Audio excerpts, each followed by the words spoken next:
May mga pangyayari talaga sa buhay natin na hindi natin inaasahan. Mga unexpected moment. Gaya na nung nito. Ano yun? What is it?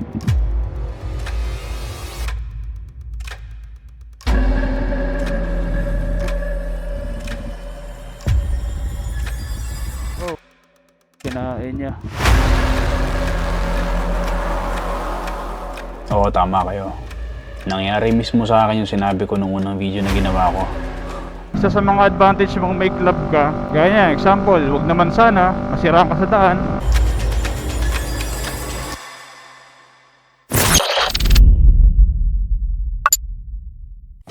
Kwento ko mga nangyari nung araw na yun.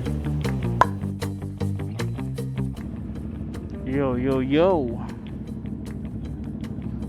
Let's go, my dudes. Uuwi na naman tayo kasi weekend na. Kaso bilis lang lumipas ng weekend eh. Pagtulog mo, pagising mo, Monday na eh. Pauwi na ako noon. Kaya pa naman naging biyahe ko. Tamang poging ride lang. Di ganun ka bumibirit. Di ko ba alam nung time na yun parang gusto ko talagang mag-relax ng speed.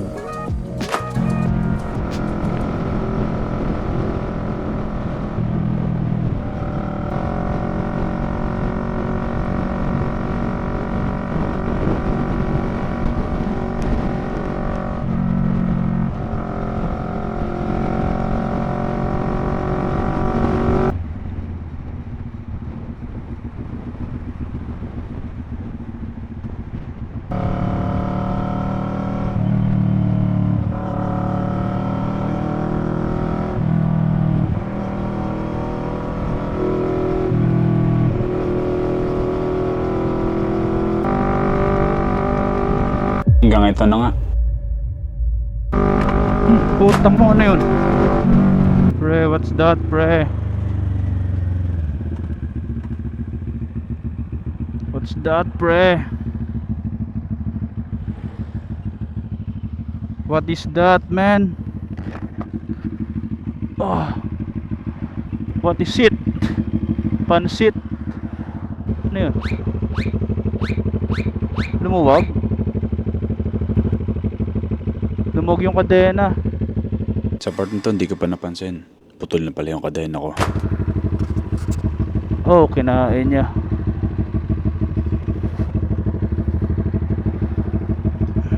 Shit! Ang gagawin dito ngayon? Higpitan to. Tools. Got my tools on me, baby. Tools ka pa. Putol lang nga eh. Bobo din eh. Siraan.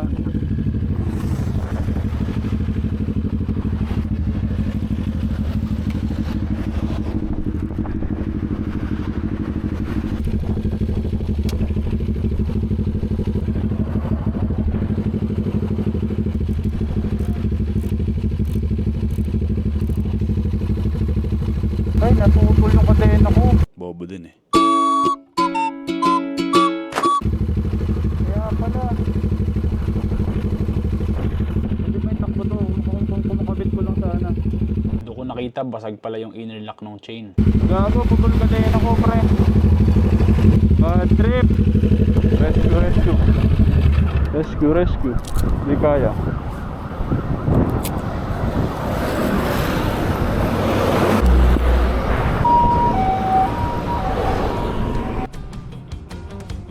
So wala akong choice kundi magantay ng tutulong sa akin. Agad-agad ako nag-message sa mga kakilala ko.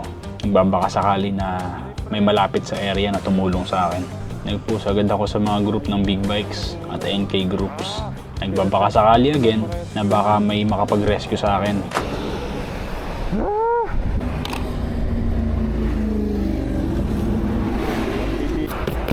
Doon nakaputol talaga yung chain niya eh. Look at that.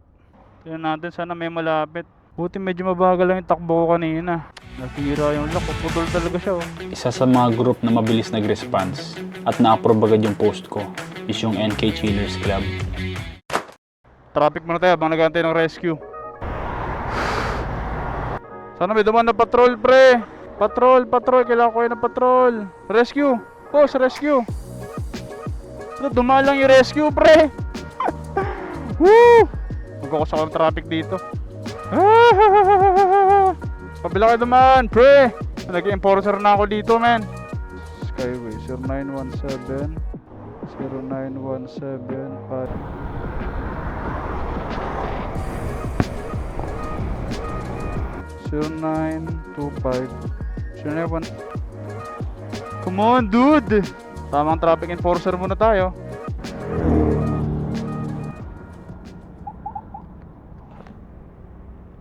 Sino yun? May dumating na solid na patrol ng Skyway. Nag-decide siya itulak na lang ako para lang di ako ganun makaabala sa mga motoristang bumabiyahe pa south.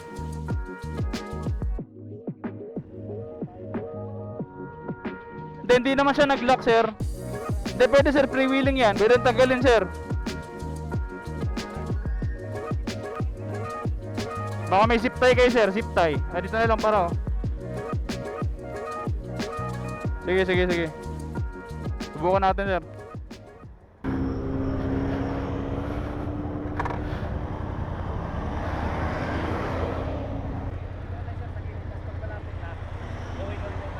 Okay, sige, sir.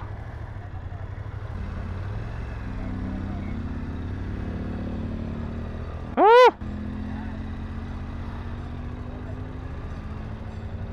Buti may rescue, mga tol. Patay tayo kung walang rescue, man. So yun, guys, update. Tinulak ako dito ng enforcer sa may torre na to. Kahit alambre man lang sana. Ano to, alambre, oh. Pagdating doon, agad silang nag-request ng tow truck. Bayad na naman. Ako, ito na yung towing, eh. Sige, dyan na lang. Okay. Baba mo, di ba, may jalo. Kasi lock lang naman yung problema niya, yung lock lang ng chain. Ayun lang mismo kumalas, eh. Yung isa lock ng chain, sir. Yung sa kadena, yung mismong lock lang talaga yung naputol. Eh di na pwedeng itakbo kasi. Kahit nga alambre, sir, pwede yan, eh. Kung may alambre kayo, sir, eh. Ito, sir, oh, kahit itong gilid lang, oh. Konting usap at syempre konting pakiusap. Alambre, tapos ipitin lang ng play sana para madugtong lang ba. Oo, sir. Parang kailangan nata ng nakaangat yung ano, sir, eh. Itong motor. Kaya, sir, para maikot. Bukan siya, sir. Ikot siya lang. Kahit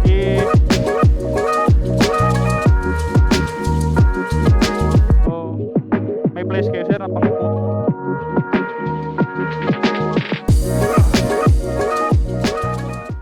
Buti na pakiusapan natin, mga tol. Hindi, patay ako dito. Hindi sumasabit, sir. Palalay lang siguro takbo. Okay, sir. Sige, sir. Subukan natin. Huwag ka makalas, pre. Oh my goodness. Chip, thank you, thank you. Alambre lang talaga yung ano doon, kailangan. Mabait to si kuya, tinulungan tayo, pre. Maraming thank you. Tama lang yung takbo na yan, 18. Hop, hanggang 19 ka, pre. Tangin na, napakamalas ko. Okay lang. Learnings. So wala akong choice kundi palitan ng bagong kadena o bagong lock. Papabili ata ako ng gold chain ito, ah. Yan na, nakikita ko na ang baba, pre.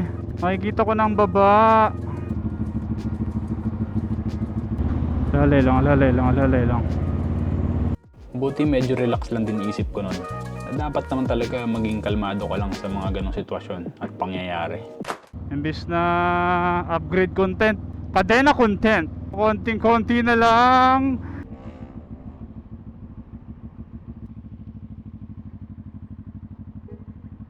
Boss, thank you. Napakalupit mo. Sige tayo.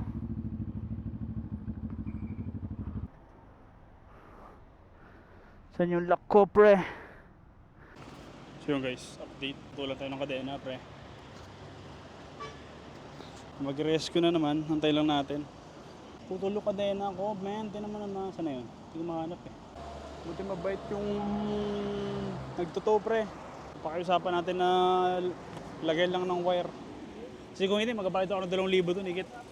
Hantay lang natin. From sukat pa daw siya, eh. Buti kanina malumana yung takbo ko. Kasi sobrang bagal lang. Tamang bilis lang, gano'n. Hindi ko naman nakalain na mapuputol siya. Lesson learned. Chain content. Kinain na nga yung itong part na to. Kung bumilis-bilis ako dun, sabit yun. Baka pati itong mags ko madali pa. Buti naman sa group mabilis sila, yung sa NK Chillers. So shoutout sa inyo guys. Sa mga nag-comment at nag-react ng post ko. Buti in-approve agad nila. Big blessing, pre. Kaya Moto Club is a must. Chill pa rin kahit naputulan tayo ng kadena, pre. First time nangyari sa akin na naputulan tayo ng chain lock. Solid tong NK Chiller, pre. Bilis nila mag-react. Antay lang tayo dito. Ito na pala, sir. Dito na pala siya, pre. Nandito namin. Sige po. Ito na siya, pre. Nag-reso sa akin. Hanap lang daw siya ng parking. Solid, pre. Buti malapit lang si sir. From sukat lang siya. Kaya napuntahan tayo. Buti malapit lang kayo, sir. May ano kasi kanina, may event kasing anak ko kaya hindi ako makapunta. Oo. Nasa kay Family Day. Kaya tinatanong kita, sabi ko kung meron na. So, salamat kay sir na tumulong sa atin. Siya rin ata yung nag-approve ng post natin. Nakalimutan ko yung pangalan niya. Si Sir Kirby. Isa rin siya sa mga admin sa NK Chiller.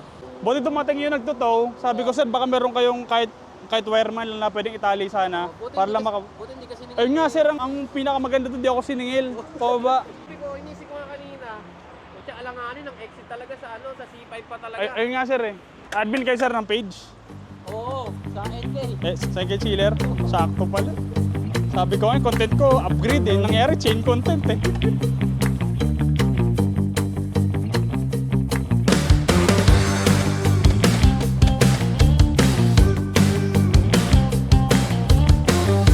Kung dyan.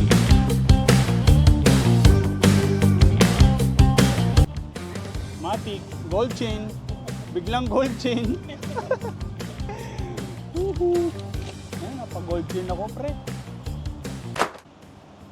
Okay na rin yan para bago yung chain natin. Maraming salamat kay sir. Ang tumulong sa atin dito.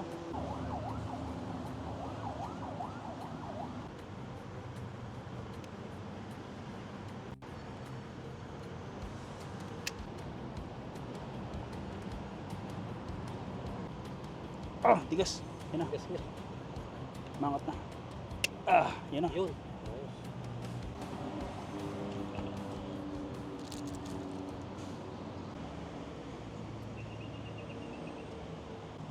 Tama yung kanina, sir. Ganito. Oo. Ayun. Umangat. Wala, maluwag eh. Oo nga, sir. Okay lang yan, sir. Pero dahil tanggal na, sir, kunin ko na yan.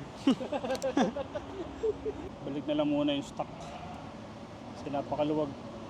Pero ito, siyempre, papalit tayo ng gold chain, man. Gold chain na tayo, man. Ganun talaga. Minsan talaga, bigla-bigla talaga. Ayun nga eh. Masasabi talaga eh. So, ganun lang gagawin natin. Since na maluwag yung gold chain, balik natin yung stock. Tanggalin natin yung lock doon sa gold chain. Balik doon sa stock. Kasi para makauwi lang ako. Tapos yung gold chain, syempre kunin ko na yan. Puti, may lock na yun. Update mga tol, nakabit na pre. After how many hours? Nadali din. Solid pre. Yan ang advantage pre pag may moto club kayo, man. Madali kayo makakapag-post sa mga gaya nitong situation. Si sir yung nag-approve sa akin sa post. Si sir din yung pumunta sa akin. O sir, naputol yung lock. Yung mismong lock lang ng chain. Ito palang galing. Skyway pa sir. Buti naawa sa akin yung yung nagtotow sa page sir. Tapos in-approve ko na agad. Sabi ko, wala pa mamaano ah. Ang tagal ko dun sir, mga siguro 30 minutes ako sa taas.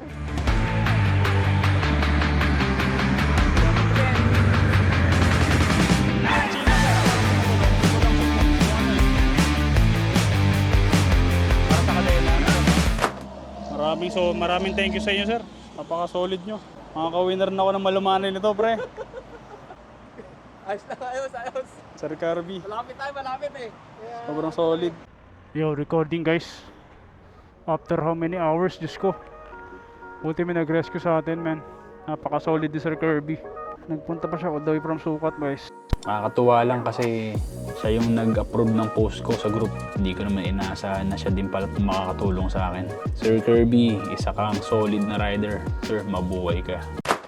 Dito ko natatapusin yung vlog ko guys. Sa mga nanood, see you in my next vlog. Sa mga nag-comment guys, maraming salamat sa inyo. hanggang dito na lang tayo mga bro. Sa mga tumapos ng video, thank you sa pagsuporta. At syempre, since nakaabot kayo dito, subscribe nyo na rin ako. Comment ka na rin dyan at share mo tong video na to para naman makarating at makita din ng iba. Minsan sa buhay dapat kalmado lang. Kahit ano pang sitwasyon na kinakaharap mo, samahan mo din ng konting dasal at paniniwala na anumang bagay na mangyari sa'yo, mabuti man yan o masama, mahalaga may paniniwala ka sa kanya. Meron at meron darating na tulong bro. Lagi mo yung tatandaan.